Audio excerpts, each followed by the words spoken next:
Studying Srimad Bhagavatam, second canto, chapter 4. Om Namo Bhagavate Vasudevaya. Om Namo Bhagavate Vasudevaya. Om Namo Bhagavate Vasudevaya. Jnanatimirandasya Jnananjanashalakaya Chakshurunmilitam Yena Tasmai Shri Gurave Namaha.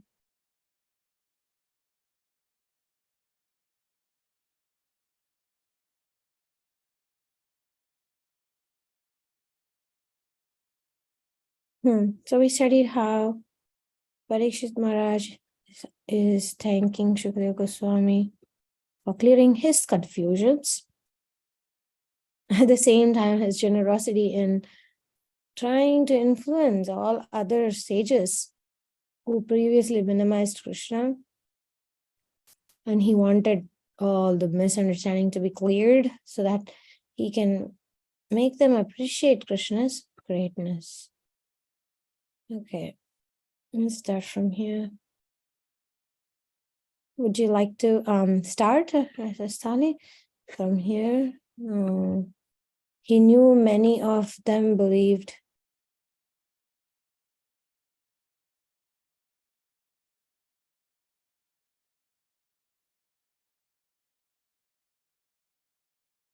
You want me to start? He knew many of them believed. Sorry, it was muted. It was muted. I was reading. Sorry. Believed that matter and spirit were eternal and did not originate from the Supreme Lord. They thought that if there was a God, he merely manipulated and organized these two permanent realities. The king wanted Shukadev to address these misconceptions. O Master, kindly explain how Krishna creates the material universes by his energies, maintains them, and again winds them up. This subject is most bewildering. Indeed, I have heard that it baffles even the gods and the greatest scholars. Yet for Krishna, it is mere child's play. Parikshit spoke from his previous knowledge, learned from Kripacharya. The Lord is one. However, he expands into the Purusha avatars, each as powerful as himself. He also expands into the Guna avatars, Brahma, Vishnu, and Shiva, as well as progenitors such as Marichi and also the Manvantras and other gods. Through all these expansions, he conducts the creation. How does all this happen? Sukadeva chuckled. If even the gods and great scholars cannot comprehend this matter, why do you ask me to explain it? O Master, you are vastly learned in scripture, a self-realized soul, and a great devotee of Krishna. By his grace, you can explain everything, as well as the Lord himself, in such a way as to convince everyone. Acceding to Parikshit's request, Shukadeva bowed his head and began to audibly pray. I offer my respects to the Supreme Person Krishna. His powerful expansion, Mahavishnu, creates, maintains, and destroys the material universes by employing the modes of nature. Mahavishnu further expands as Garbhodakshai Vishnu, who becomes the soul of the universe, and then again as Kshirodakshai Vishnu to become the super soul in every living being's heart. Only those who practice Bhakti Yoga can understand these truths, who can fully appreciate Krishna's mercy. He not only destroys his devotees' suffering, but he also liberates and ethicizes. He kills by his grace the advanced atheists. He kills by his grace the advanced devotees under his personal loving association in the mood of their choice. He also fulfills the desire of those mystics who wish to merge into his impersonal effulgence. My respects to Krishna, son of Vasudeva, who became the intimate relative of his loving devotees like the Yadus, but he never seen or understood by the faithless, displaying immeasurable opulence and power. He enjoys pastimes with his associates in this world and his own spiritual abodes. All sins are immediately destroyed if one hears about, glorifies, remembers, or worships him. He is all auspicious, for simply by surrendering to him, intelligent persons are freed from material attachments and attain spiritual realization. No endeavor can bear fruit if not done as an offering to him, whether it be worldly duties, philosophical inquiry, or meditation. On the other hand, even the most sinful person can be freed from suffering by following the directions of Krishna's pure devotees, for this greatly pleases the Lord. From within their hearts, Krishna guides all living entities as the Supersoul. Self-realized souls reverse him as the Supreme Person. River. Revere him as the Supreme Person. The Vedas are the revealed scriptures and penance manifest from him. Great gods like Brahma and Shiva worship him.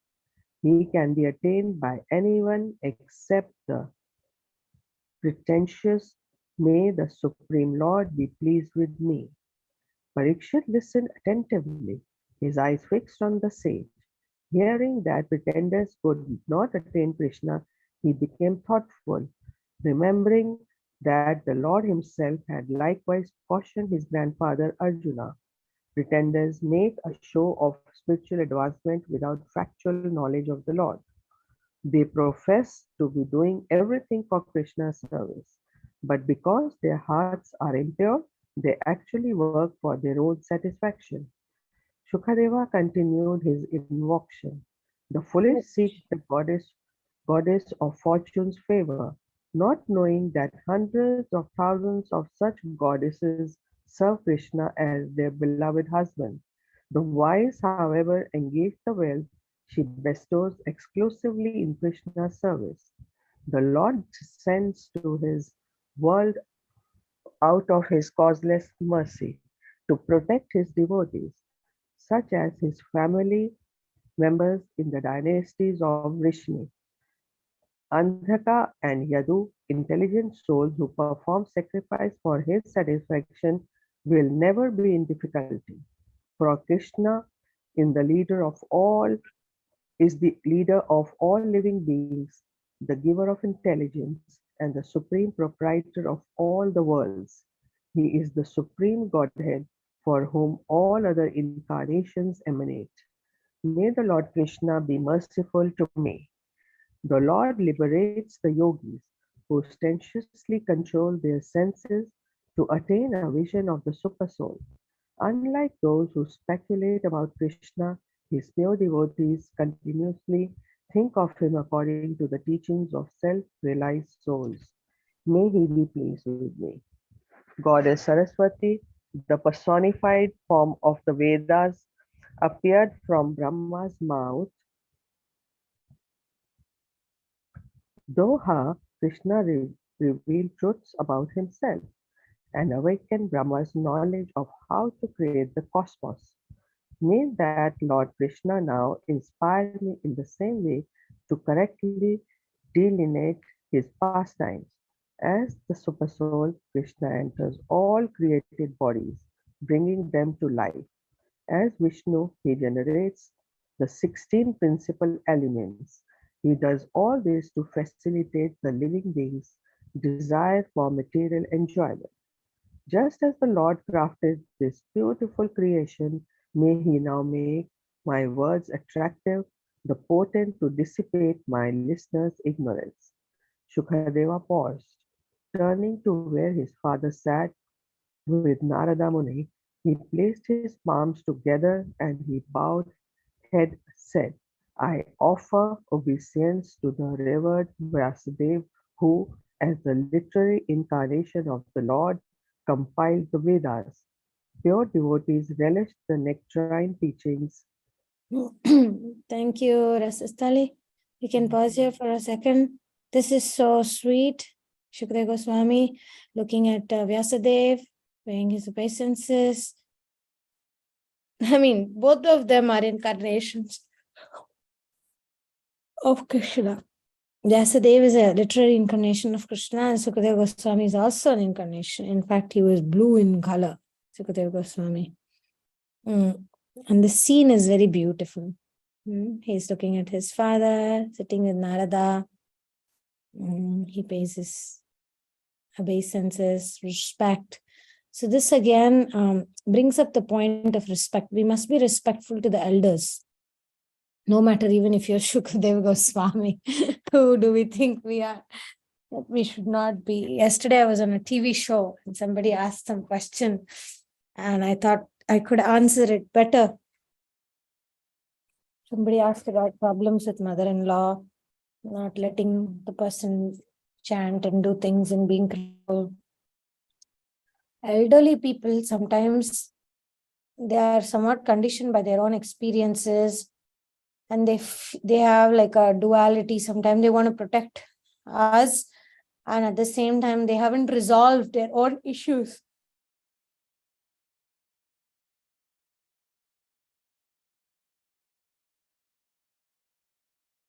Usually the tendency is what these people know, they don't know anything, I know better, I'm superior.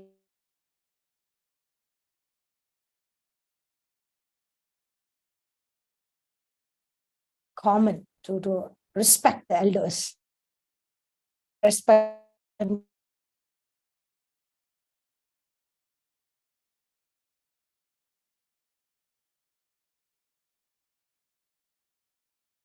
for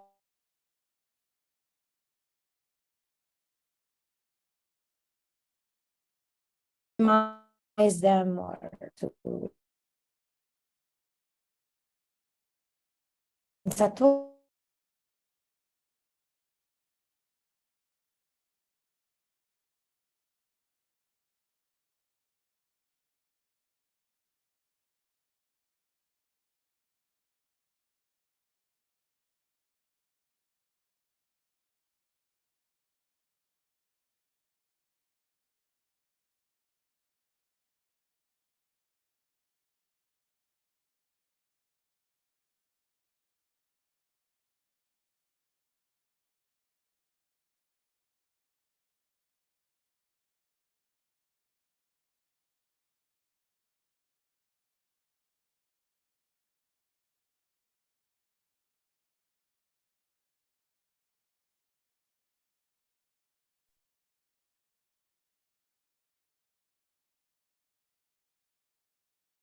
Pure devotees relish the nectarian teachings coming from his mouth.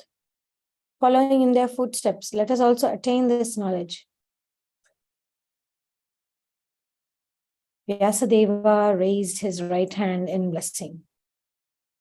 Just visualize these beautiful scenarios there in the middle of the forest, and all the sages are there, and Vyasadeva is like blessing his son. And Shukadeva again addressed Parikshit. My dear king, in ancient times, Narad Muni asked his father Brahma a similar question regarding creation. Brahma then repeated to his son the teachings he had heard directly from the Supreme Lord. Listen now as I narrate their conversation. So this ends the 4th chapter and we're beginning the 5th chapter. Anybody likes to start reading the 5th chapter? You're welcome. You can unmute and start reading.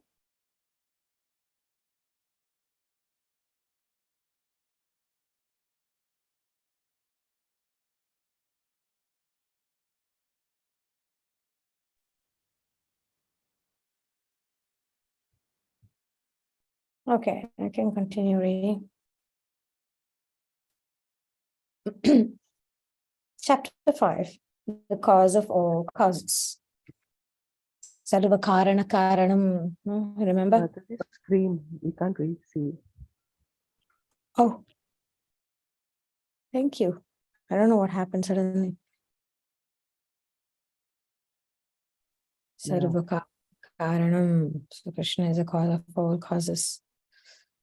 All right. Shukadeva recounts a discussion between Brahma and Narada in which Brahma describes how Vishnu enacts the primary creation, manifesting the ingredients of the cosmos along with the conditioned living beings. Following this, Brahma carries out the secondary creation in accord with Krishna's plans, assembling the elements to create the manifest universe.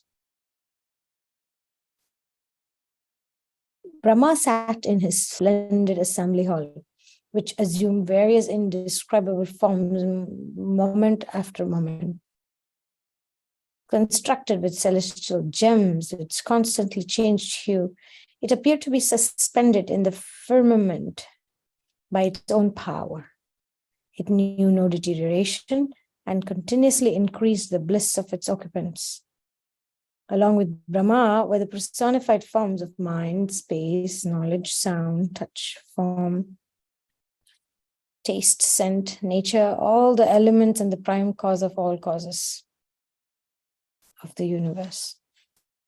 Present also were the sun, moon, stars, constellations, joy, aversion, asceticism, understanding, patience, wisdom, forgiveness, fortune, and all the Vedas. That's interesting, no? We can read that again.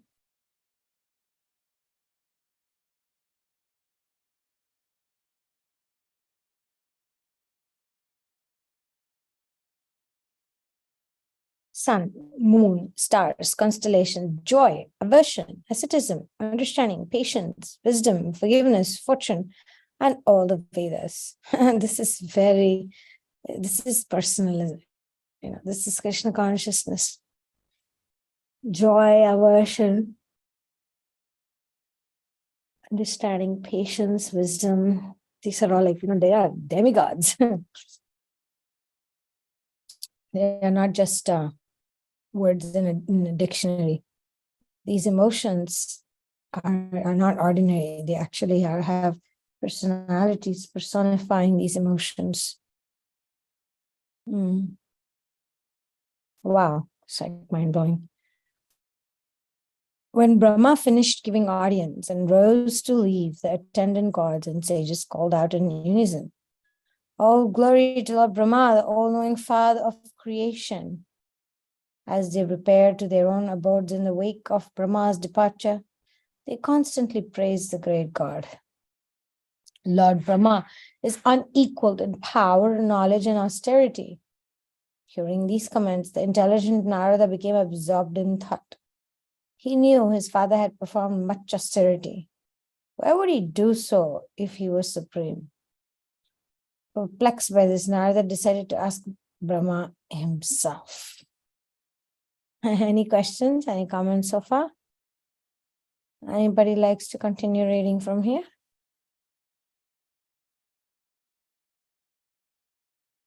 You're all quiet today. Approaching Brahma in his private chamber, Narada humbly touched his father's feet.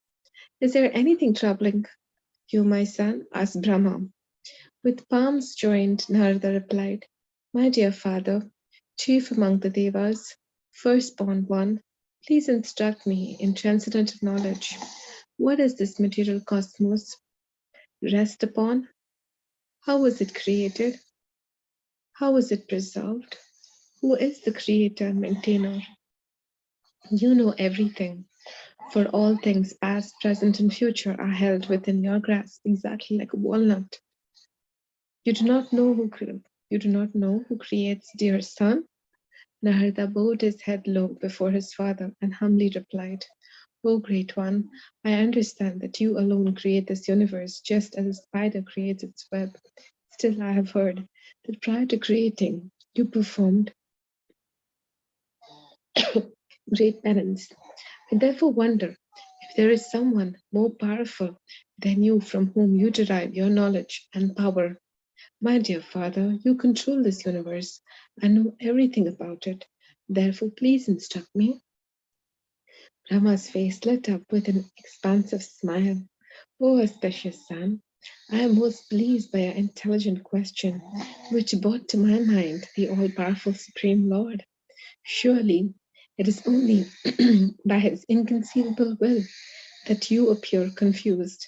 On this point, I know you are a liberated soul and therefore aware of the truth.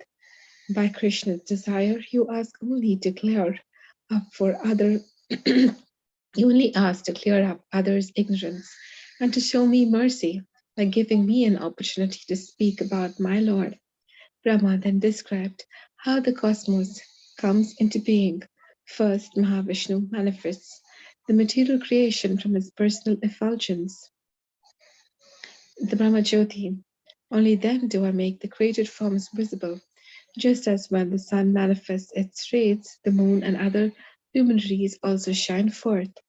How is it then, as Narada, that you are widely accepted as the guru and creator of the universe? Brahma bowed his head and with folded palms prayed, I offer my obeisances to and meditate upon Lord Krishna, by whose insurmountable illusionary potency known as Maya, as intelligent people call me the supreme controller. Then again, addressing Narada, Brahma said, ashamed of her task, Maya stands behind Narayana. Only when we ignore the Lord can she delude us into thinking that anything exists independently of him. In truth, everything is his energy, including the elements of material creation, karma, eternal time, and the living beings' individual natures. My dear son, the Vedas come from the Lord and are meant to guide us towards him. The practice of Ashtanga Yoga, as well as austerity and all transcendental knowledge, are for realizing the Lord. The gods are born from his bodily limbs. The planet's success of all sacrifices depends on him alone. Narada asked, if Lord Narayana does everything, what do you do? As a supersoul, he inspires me to discover what he has already created. Since both you and the Lord create, what is the distinction between you? Unlike me, Narayana has a pure spiritual form, transcendental to matter. Nevertheless, to create, maintain, and destroy the physical universes, he acts through the modes of material nature. Please explain how the all spiritual Lord does this? Brahma replied, with the mode of goodness, he manifests his knowledge potency or jnana shakti, which empowers the administrative gods. They are known collectively as Adi Daivam, and they control the living beings. By the mode of passion, he exerts his potency of action, the Kriya Shakti. This develops into the Adhyatma potency, which manifests the living entity's senses, such as ear, eyes, and tongue. By the mode of ignorance, the Lord generates matter, or Dravya Shakti. This produces the physical bodies of the living beings, known collectively as Adibhutam, through which they experience the effects of conditioned existence, such as repeated birth and death. Brahma shook his head ruefully. He felt compassion for the foolish souls who were trying to enjoy the material energy. If only they could understand the happiness of serving Krishna. He continued, due to the mode of nature, the conditioned souls cannot see the transcendental Lord. Though unseen, he controls every living being, including myself. Narada said, please explain more about how the Lord creates. The whole material creation is a manifestation of his energies, just as light and heat are energies of fire. By his will alone, he brings eternal time, the fate of all living beings, and their individual natures into existence from within himself. All these are aspects of his impersonal feature. He remains distinct in his personal form, which is the complete whole. Everything again merges back into him at the time of annihilation. Can you describe how this occurs? Initially, Narayana, who is Krishna's expansion, incarnates as Mahavishnu, the first Purusha avatar. And then the Mahat Tattva, the combined principles of material creation, appears. Of these principles, time first comes active and sets in motion the three modes of nature. These three modes, otherwise known as material nature, then generates the creation. Please explain this in more detail, my lord. For example, I would like to know how the mode of nature acts. The principles of material creation, when dormant, are called pradhan. The Lord agitates pradhan by his glance, which manifests as Shiva. Thus activated, it is known as Mahat Tattva. At first, the modes of goodness and passion represented by Very interesting, no? yeah, Really, the glance yeah. is Shambhu, right? Glance Yeah, of Shambhu. At first, the modes of goodness and passion represented by Vishnu and Brahma begin to act. Later, the mode of ignorance, represented by Shiva, produces ahankara, the conditioned soul's egoistic, false notion that matter is meant for their personal enjoyment. This is wow. It is this ahankara, influenced by the moods of goodness, passion, and ignorance, that produces, respectively, the jnana, kriya, and dravya shaktis. These in turn right. bring about the Adidhaiva, Adiyatma, and Adibhuta potencies.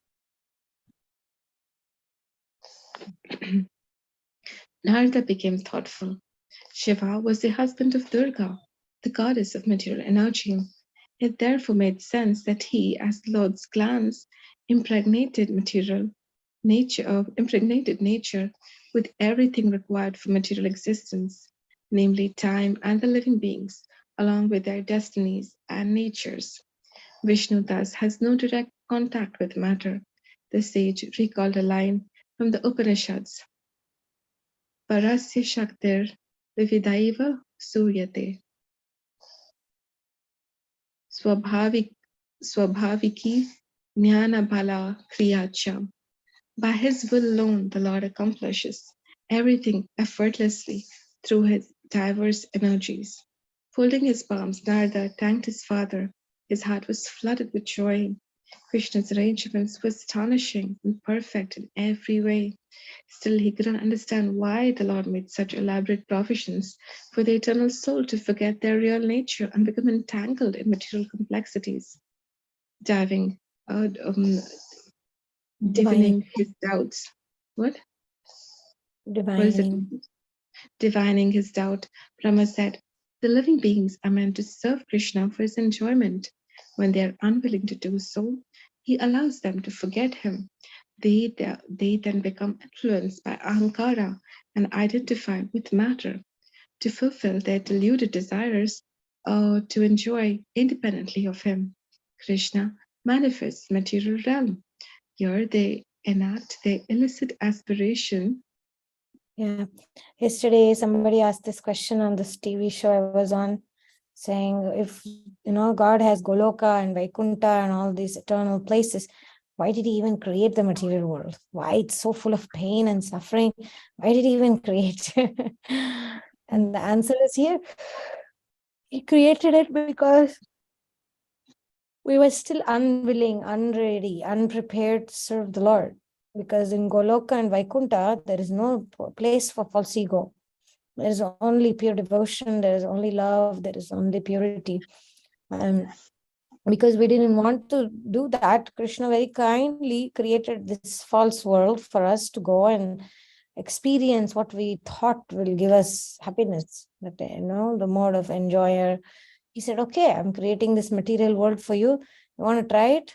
Okay, go ahead, try it. Try it. Try to lord over the material nature, try to enjoy. And then we got this bhavaroga, right? We got this bhavaroga due to which we are here with this ahankara and struggling. We are rotting in this material world like anything. We thought we wanted to enjoy. We thought, come on, why I should serve the Lord? I can enjoy myself. I'll be supreme. I'm supreme. I'm God. Then we came up with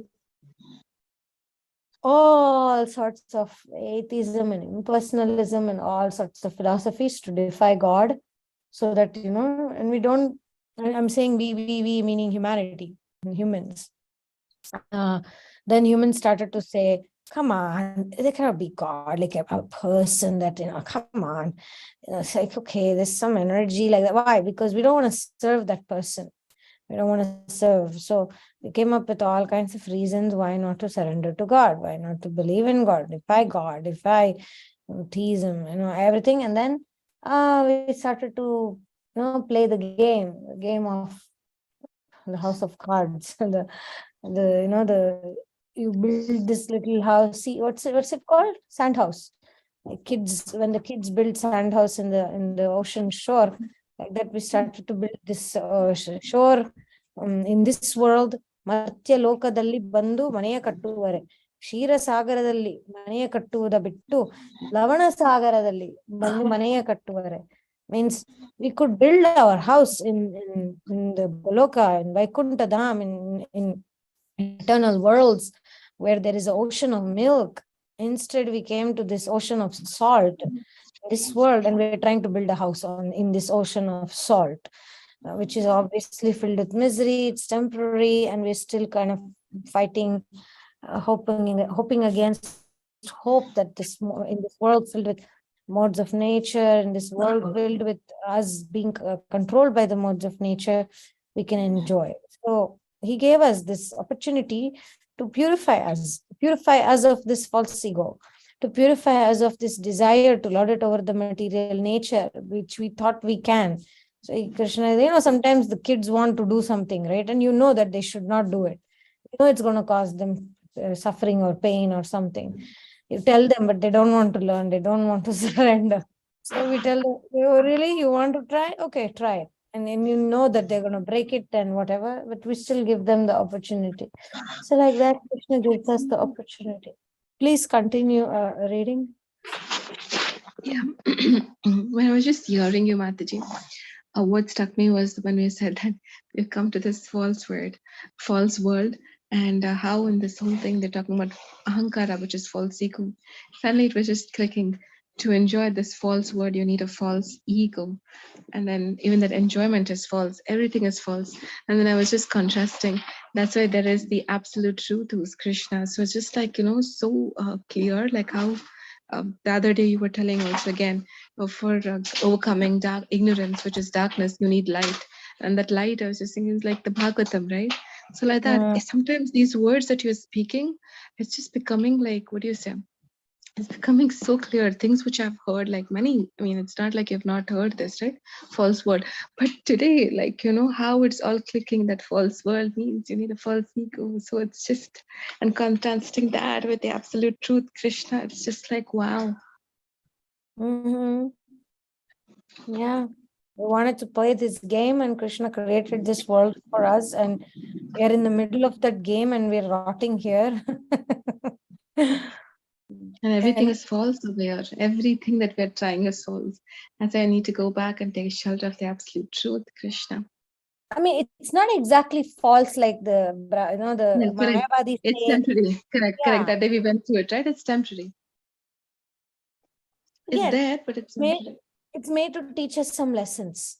Like sometimes in the school and all, you make some model, right? Like in Mahabharata and all, when they shoot the videos, they create false Hastinapur, false Kurukshetra or something. They do to do the acting, right? It's not false. It's a memory. It's a experiential ground. Even in sports, right? In the world of sports, they'll create certain things which are temporary. It's not false. You're still learning. You're still running. You're still throwing. You're still practicing those skills, and therefore the experiences are not unreal. They are real, but it's a temporary setup. It's not the permanent world. So yeah, I like that differentiation there. And here it says, here they enact their illicit aspiration to imitate him, as this is not possible in the spiritual world. We cannot imitate Krishna in the spiritual world. So he sent us here. Okay, you want to experience? Fine, go. Good luck. That's our rebellion, right? We are rebellious. So we were sent here. We so can stop. These experiences are like actually real because our consciousness is I mean, it's making a Exactly. impression, right? And it's like our consciousness is kind of getting reformed and trying to, Exactly. from that rebellious thing, we're trying to say no, instead of independently enjoying or lording over here, I need to serve the Lord. So that is real because it's part of the soul, right? That Yeah, experience that the soul is learning. exactly. You took exactly the words I wanted to use. It's exactly like that. We are our consciousness is evolving, and therefore that is not unreal. The evolvement of Mhm. consciousness is real. The experiences are real. We are experiencing attachment and joy and pain and suffering. And you saw, no, in that verse it said Mhm. sun, moon, joy, aversion. All these Mhm. are all like personified demigods, personifying these. So the all this emotions, they are not unreal. They are real. They are real, Mhm. but because of the evolvement of consciousness, it is serving us because we are coming closer to Krishna. Exactly like you said. Exactly like you said. I feel hope in that. Otherwise, again, it's like an analogy of a knife or something. The knife can be useful if we cut sabjis for Krishna and offer, right? But the same Mhm. knife can be very harmful if we use it for cutting ourselves or something. So, or cutting somebody else. Mm. So matter itself is malleable. Matter itself is not conscious, right? Matter are things of this world, like Dravya Shakti, right? Dravya Shakti is what it was explained. Dravya Shakti itself is inert, but depending on how we use to evolve our consciousness, that thing becomes useful and that much real. Mm. Yeah, I right. mean, what is the beauty? There is nothing in this world that's not pushing us towards Krishna. Even somebody who's got more and more jaundice of the tongue to not be able to taste the holy name, even if somebody is so and covered by material disease of bhavaroga, and they are walking in this world and going after smoking and drinking and sex and doing all sorts of nonsense, at one point it's going to become boring. At one point they're going to hit that rock bottom and see no meaning and purpose in it. So see, there's no actual, in one sense there is no actual hopelessness, and everything is over, everything is going down south, and everything is going to hell. It's not like that. Krishna is always like, how much you're going to drink, how much you're going to have sex. At one point you will come to the point saying, okay, I'm finished with this, I'm disgusted, and you're going to look for something beyond. So that's why this material world is created in that way, that thank God that we don't find pleasure in things, right? Thank God. And thank God we feel pain when somebody twists our hand. Can you imagine if somebody's taking a hand and burning it in fire and we're not feeling any pain? The whole body will be burnt down. So pain is, Saturn is the planet of pain, in astrology. So thanks Saturn that if somebody pinches us or puts a pin or tries to burn our hand, we feel immediately pain. We take it out. So that is a good thing, right? Pain is a good thing. It's an indicator that you're doing something wrong. So similarly, in this material world, pain is a reminder you're doing something wrong. Stop doing it. It's not, don't lord it over nature. We are trying to control things are not happening. It's hurting. And Krishna is giving us an indication. This is not the right thing to do. Stop doing it. Look at yourself, clean your road, clean your side of the road, clean your heart. So like that, pain is good. Pain is good indicator to say that we're doing something wrong. Like I said, if I start twisting my hand in a direction, if this bones didn't hurt me, and I start to twist it weird ways, and if it didn't hurt, I would break my hand. So it hurts, so I don't break my hand. It hurts, so I don't burn my hand. Everything remains intact. The body, think of your body. When a little bit hurt, we face hurt, we are in pain, no? And then if it continued, like say a dog comes, and recently some dog took away my student's bag and all that. So if the jackal comes and starts biting our feet, like it bit the bag, it took my shoes, it bit the shoes. So imagine if some animal starts biting your feet, and if you don't feel pain, You stand there and the animal starts chewing off the toe and then chewing off the feet, and you're still not feeling pain. Imagine, right? So pain is a good indicator of, don't allow that to happen. It's not good. Stop it. Stop. Pain tells us stop what you're doing.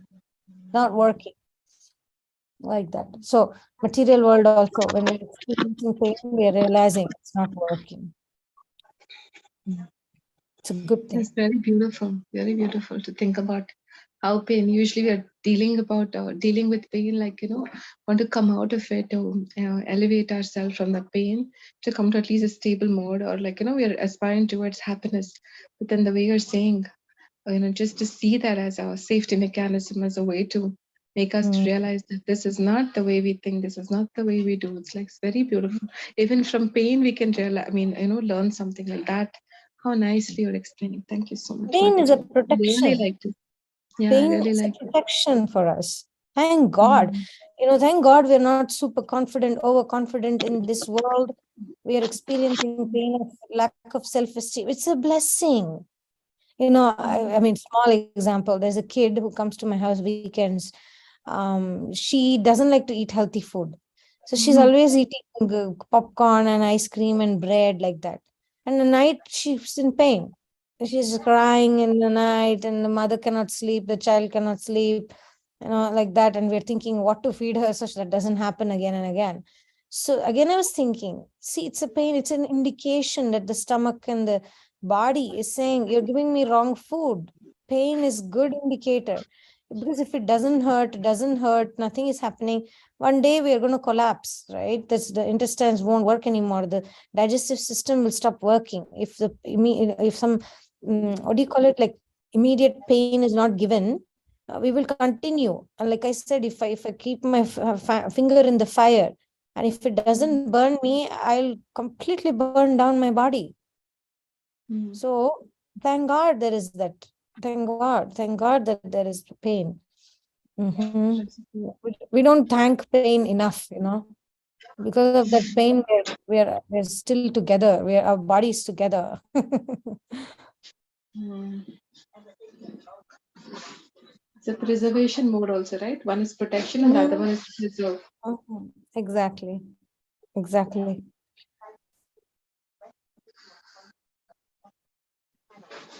So let us meditate on the Lord, who's the Father of the creation, Father of all things such as joy and aversion and pain and forgiveness and all these things. There are personified uh, deities for these emotions. Let us hand it over to Krishna, whatever emotions we are experiencing, and ask the Lord to give us favorable situations to progress in our spiritual life. Let the Lord lead our way. Thank you very much. Srimad Bhagavatam ki jai.